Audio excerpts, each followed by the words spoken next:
تو پیغمبر اسلام پر آپ ایمان لاؤ چاہے مت لاؤ، کم سے کم اچھے آدمی کی اچھی بات تو مان لو جس سے آپ کا بھلا ہو جائے۔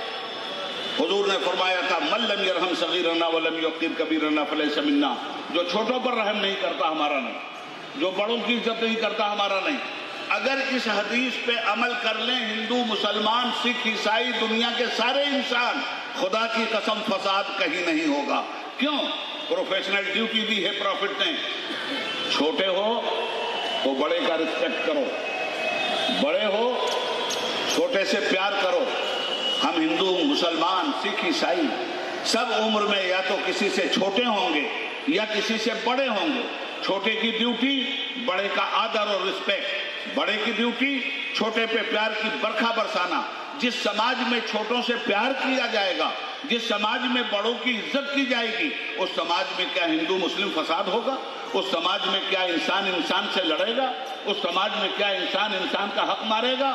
تو پیغمبر اسلام نے جو کچھ کہا تھا، کہنے سے پہلے کر کے دکھایا تھا۔ امن عالم کا راستہ ہر قدم پر محمد مصطفیٰ صلی اللہ علیہ وآلہ وسلم نے دکھلایا۔ ارشاد فرماتے ہیں کہ حقدار کا حق دے دو، مزدور کا پسینہ خشک ہونے سے پہلے اس کی مزدوری اس کو دے دو۔ یہ امن عالم کی نشانی ہے۔ آج زندہ باد مرد آباد، زندہ باد مرد آباد کے نعرے کیوں لگتے ہیں؟ فیکٹری بند، مہاراشٹر بند، ممرا بند، تھانہ بند، بھارت بند۔ کیوں بند؟ بند کرنے والوں کو یہ شکایت ہے کہ دستور نے جو ہمیں حق دیا ہے وہ حق حکومت مار رہی، اسی لیے تو بند ہو رہا۔ فیکٹری بند، مزدور کہتا ہے مالک ہم سے 8 گھنٹے کی ڈیوٹی لیتا ہے اور 4 گھنٹے کا پیسہ دیتا ہے، اس لیے انقلاب زندہ باد۔ مالک کہتا ہے کہ 4 گھنٹے کی اس کی ڈیوٹی ہے، 2 ہی گھنٹے کرتا ہے، 2 گھنٹے گپ بازی میں گزارتا ہے۔ گویا دونوں کو ایک دوسرے سے شکایت ہے کہ ہمارا حق مار رہے ہیں۔ پیغمبر کہتے ہیں حقدار کا حق اسے دے دو، امن قائم ہو جائے گا۔ انصاف کر دو، امن قائم ہو جائے گا۔ بے ایمانی کو لات مار دو، امن و پیس قائم ہو جائے گا۔ لوگوں کا آدر کرو، امن و پیس قائم ہو جائے گا۔ مذہب کی بنیاد پہ فیصلے مت کرو، انصاف کی بنیاد پہ فیصلے کرو، امن قائم ہو جائے گا۔ یہ ہے پیغمبر اسلام۔ آج چہرے دیکھ کے فیصلے کیے جاتے ہیں، پیغمبر انصاف کا چہرہ دیکھ کے فیصلہ کرتے تھے۔ آخری بات کہتا ہوں، وقت ختم ہو گیا۔ ایک مسلمان اور ایک نان مسلم، مدینے میں 2 کا ہوا جھگڑا۔ مسلمان کہتا تھا میں پہلے پانی لے جاؤں گا اپنے کھیت میں، اور نان مسلم کہتا تھا کہ میرا کھیت پہلے پڑتا ہے، پانی لے جانے کا حقدار میں ہوں۔ اس مسلمان نے سوچا کہ مدینے میں تو مسلمانوں کی حکومت ہے، دبا لو اس کو۔ جیسے آج مودی جیسے مودی کی حکومت ہے، ہمیں دبایا جا رہا ہے، مگر عواد صاحب جیسے لوگ ہیں جو انصاف کے لیے کسی حد تک جا سکتے ہیں۔ عرض یہ کرنا چاہتا ہوں کہ اس مسلمان نے سوچا کہ یہ غیر مسلم ہے، اس کو دبا لو۔ ٹنڈیلی کرنے لگا بمبئی کی زبان میں لے جاؤں گا پانی۔ تو اس بیچارے نے، مزدور نے کیا کہا؟ ہم لوگ جب مجبور ہوتے ہیں تو کیا کہتے ہیں؟ ہماری مسجد توڑی جاتی ہے تو ہم کیا کہتے ہیں؟ بھائی ہمیں ہندوستان کے سنویدھان پر پورا بھروسہ ہے، آپ لوگ کیوں توڑ رہے ہو؟ عدالت جو فیصلہ کر دے گی ہم مان لیں گے۔ اگر ہمارے پاس بھی طاقت ہوتی تو منہ میں زبان دوسری ہوتی، اس لیے کہ جس دور میں جس کے پاس طاقت ہوتی ہے اپنی طاقت کا وہ استعمال بے جا کرتا ہے۔ تو ہم کیا کہتے ہیں؟ بھائی مجبور ہیں، کیوں بابری مسجد توڑ رہے ہو؟ عدالت اگر فیصلہ دے تو توڑ دینا، تم نے عدالت کے فیصلے سے پہلے ہی توڑ دیا۔ اسی طرح مدینے میں جب مسلمانوں کی حکومت قائم ہو گئی تو ایک غیر مسلم کے ساتھ ایک مسلمان ظلم کرنے پہ آمادہ ہو گیا، اور مسلمان نے کہا ہوا کرے تمہارا کھیت پہلے، پانی تو میں پہلے لے جاؤں گا۔ تو اب وہ بیچارہ کیا کرتا غیر مسلم؟ تو اس نان مسلم بھائی نے کہا بھائی ایسا کرو کہ پیغمبر مدینے میں موجود ہیں، امن عالم کے مالک ہیں وہ، ان کے پاس چلے چلتے ہیں، تمہارے ہی پیغمبر ہیں نا، تم ان کی تو مانو گے نا۔ تو اس نے کہا چلو۔ تو مسلمان نے کیا سوچا کہ چلوں گا پیغمبر کے پاس، میں مسلمان، یہ نان مسلم، حضور میری طرفداری کر دیں گے اور میرے پکش دھر بن کر میرے حق میں فیصلہ دے دیں۔ جب یہ پہنچے حضور نے مقدمہ سنا، ارشاد نے فرمایا مسلمان بعد میں پانی لے جائے گا، غیر مسلم کا حق پہلے ہے۔ سنیے، یہ ہے سیرت پیغمبر۔ یہ ہے پیغمبر کا کیریکٹر. چہرے دیکھ کے فیصلے نہیں، مذہب دیکھ کر فیصلہ نہیں، انصاف کا چہرہ دیکھ کر فیصلہ کیا گیا تھا. نان مسلم کے حق میں فیصلہ ہوا تھا. حضرات اب اس کے بعد اس بے ایمان مسلمان کی سن لیجیے. آخری بات 1 منٹ اور لوں گا. اس بے ایمان مسلمان نے کیا کیا؟ اندر سے نکلا اور باہر آیا، کہنے لگا میں تو پرافٹ کا فیصلہ نہیں مانوں گا.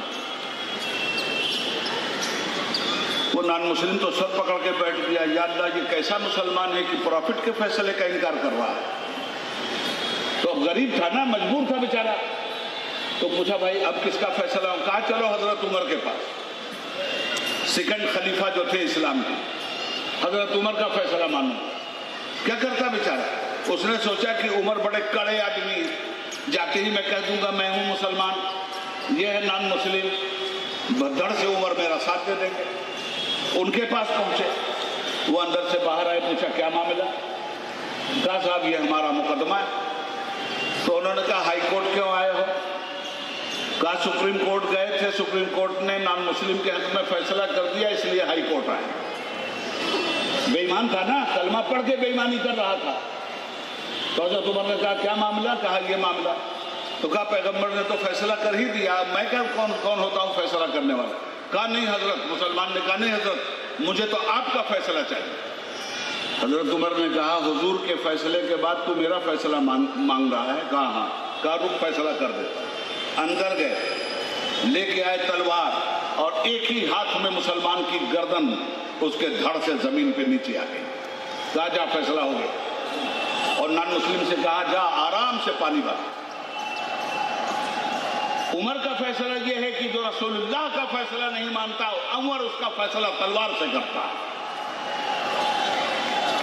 عرض یہ کرنا چاہتا ہوں کہ انصاف کی بنیاد پر نبی پاک نے دنیا میں امن اور پیس قائم کیا تھا. مسلمانوں آج کے اس اجلاس میں آپ کے لیے بھی پیغام یہ، محبت سب سے، نفرت کسی سے نہیں.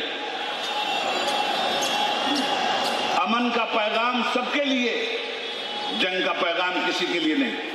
جنگ اسلام نے کی بھی ہے تو پیس قائم کرنے کے لیے، ظالموں کو کے ہاتھ سے ظلم کی تلوار چھین کر مظلوموں کو اچھی زندگی گزارنے کے لیے اسلام نے جنگ کی ہے. اور اسلام میدان جنگ میں بھی اگر آیا ہے تو پیغمبر نے کہا دشمن کا بچہ سامنے آ جائے تو قتل مت کرنا، دشمن کے ماں باپ سامنے آ جائیں تو ان کی حفاظت کر لینا، دشمن کی عورتیں سامنے آ جائیں تو ان کو بہن بنا کر کے اپنے پاس رکھ لینا، دشمن کی ہری بھری کھیتیوں کو ہرگز ہرگز مت جلانا.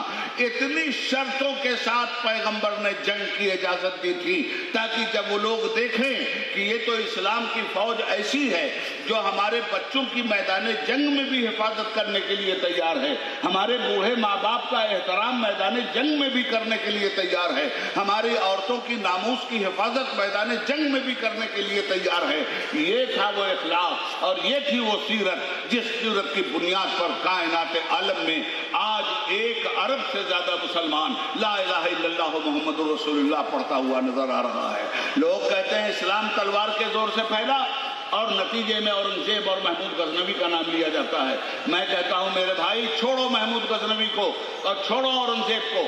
اگر اسلام تلوار کے زور سے پھیلا ہوتا تو ملیشیا میں کون محمود غزنوی گیا تھا؟ انڈونیشیا میں کون اورنگزیب گیا تھا؟ یہ اللہ کے اولیاء گئے تھے، یہ رسول اللہ کے غلام گئے تھے، یہ امن عالم کے پرچارک گئے تھے، یہ پیس کے ریپرزینٹیٹیو گئے تھے، یہ سیرت نبوی صلی اللہ علیہ وسلم میں ڈھل کر انصاف اور امن کے داعی گئے تھے. اس لیے مسلمانوں آپ سے بھی میں کہہ کے جاننا چاہتا ہوں، نظر آئی ہے گلشن میں ہوا ناسازگار اپنی، گلے باغ خلیلی بھیج دے باد بہار اپنی، طریق مصطفیٰ کو چھوڑنا ہے وجہ بربادی، اسی سے قوم دنیا میں ہوئی بے اقتدار اپنی، ہمیں لازم ہے شاہنشاہ بطحا کی رضا جوئی، وہ اپنے ہو گئے تو رحمت پروردگار اپنی. میرے پر میرے رضا مصطفیٰ مصطفیٰ، میرے نبی میرے قائد مصطفیٰ مصطفیٰ. اس طرح حضور نے قیادت کیا انسانیت کی. ایک جنازہ جا رہا ہے، امن عالم بتا رہا ہے، ایک جنازہ جا رہا ہے حضور صحابہ کے ساتھ بیٹھے، جب جنازہ پاس میں آیا تو اللہ کے حبیب اس جنازے کے رسپیکٹ کے لیے کھڑے ہو گئے۔ مسلمانوں نے بڑے غور سے دیکھا یہ کیا ہو رہا ہے۔